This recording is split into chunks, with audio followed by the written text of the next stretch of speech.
इस कहानी का शीर्षक है कंगन। आज सोनम के घर में बहुत बड़ा दिन था। विनोद की बहन शालू की शादी थी। विनोद नाश्ता करके शादी हॉल की तरफ निकल गया। शालू भी ब्यूटी पार्लर की तरफ निकल गई। सोनी जल्दी जल्दी काम निपटाने लगी। 3 साल की उसकी बेटी चारू उसको तंग करने लगी तो सोनम ने उसको खिलौनों की टोकरी पकड़ाकर खेलने बिठा दिया और तैयार होने लगी। कमला, उसकी सासू माँ ने आकर बोला कि जल्दी से चारू को तैयार कर दो। सोनम चारू को जल्दी जल्दी तैयार करने लगी।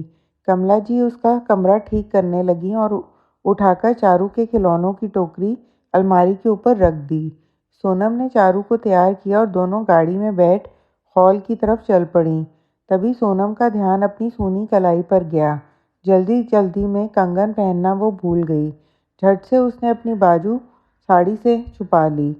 सोनम जब 5 साल पहले इस घर की बहू बनकर आई तो उसके हाथ में कंगन देते हुए कमला जी ने कहा था, सोनम इसे संभाल कर रखना और हर त्योहार और शादी ब्याह में पहनना। तब विनोद के पापा जी भी थे। अभी पिछले साल अचानक से परिवार को अकेला छोड़ गए।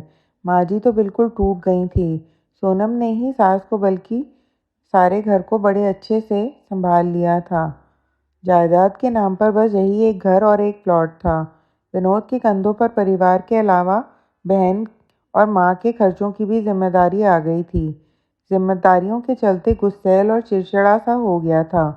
सोनम विनोद के गुस्से से बहुत डरती थी। सोनम एक समझदार बहू के सभी फर्ज बड़े अच्छे से निभा रही थी। कमला जी भी सोनम को बहुत प्यार देती थी।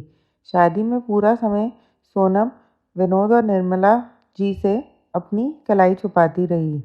शादी निपटाकर घर आकर जब वो अपने गहने डिब्बे में रखने लगी तो उसकी चीख निकल गई। कंगन डिब्बे में नहीं थे और पागलों की तरह कंगन ढूंढने में लग गई। कमरे में हर जगह देखा पर हर जगह निराशा ही हाथ लगी। सोनम फूट फूट कर रोने लगी। कंगन अच्छे खासे भारी थे। सोनम ने अपनी सहेली कोमल को फ़ोन कर सारी बात बताई। उसने सलाह दी कि जाकर अपने पति और सास को सारी बात बता दो। सोनम विनोद को कैसे बताए? वो तो अपने होंठों पर उसका जिक्र लाने से भी डर रही थी। दिन बीतते गए। शादी त्योहारों पर कंगन भारी हैं, पहनने का मन नहीं कहकर सासू माँ को टालती रही। पति को बताने का मन भी किया लेकिन उसके गुस्से और घर में कलेश ऐसा ख्याल आते ही वो खुद को रोक लेती। सोनम घर खर्च से बचने वाले पैसों को जोड़ने लगी। अपनी छोटी छोटी ज़रूरतों को मारने लगी। कई साल बीत गए। बिटिया चारू 20 बरस की हुई तो अपने लिए लड़का ढूंढ लाई। लड़का लंदन में नौकरी के लिए जा रहा था और चारू शादी के बाद उसके साथ जाना चाहती थी। विनोद और सोनम को घर बार सब अच्छा लगा तो शादी की तैयारी शुरू कर दी। शादी के खर्चों के साथ साथ गहनों का भी इंतज़ाम करना था। माँ ने सलाह दी, बेटा तू चिंता मत कर, हम वो खानदानी कंगन बेच देंगे। तुम्हारा तो कोई बेटा है नहीं जो आगे बहू आएगी। सोनम ने जब यह सुना तो उसका शरीर कांपने लगा। सालों से दबे राज का पर्दाफाश होने जा रहा था। उसने जल्दी कोमल को फ़ोन मिलाया कि घर आ जा, आज मुझे तेरी ज़रूरत है। सोनम अपने जमा किए पैसे गिनने लगी। 50,000 ही जोड़ पाई थी इतने बरसों में। तभी उमेश जो कि घर में पेंट कर रहा था आकर बोला, भाभी जी आपके कमरे की अलमारी बहुत भारी है, थोड़ा खींचने में मदद करवा दो। सोनम उमेश की मदद करने आ गई।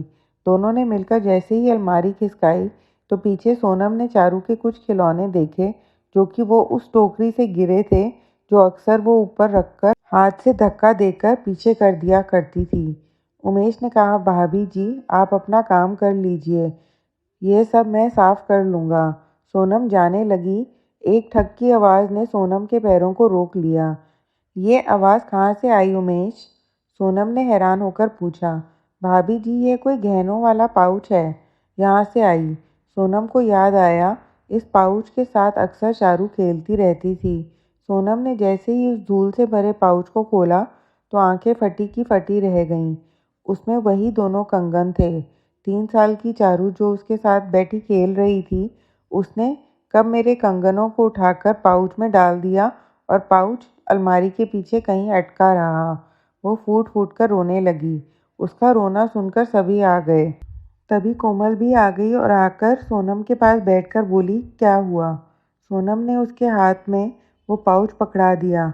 कोमल ने जब सारी बात बतानी शुरू की तो विनोद और कमला जी के चेहरे हैरानी से सोनम को देख रहे थे। कमला जी ने सोनम को गले लगा लिया और प्यार करते हुए बोली, पति को ना सही, मुझे तो बता सकती थी।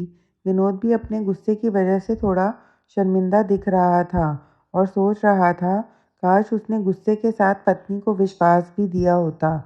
माँ ने कहा, देख अपने गुस्से का परिणाम। सालों तक बहू भीतर ही भीतर घुटती रही। विनोद ने सोनम को बोला, चलो अभी बाजार चलते हैं और आज तुम्हारे इन जमा किए पैसों से तुम्हारी दबी सभी इच्छाओं को पूरा करते हैं। सास ने बड़े प्यार से सोनम के हाथ में वो कंगन पहनाकर उसका माथा चूम लिया।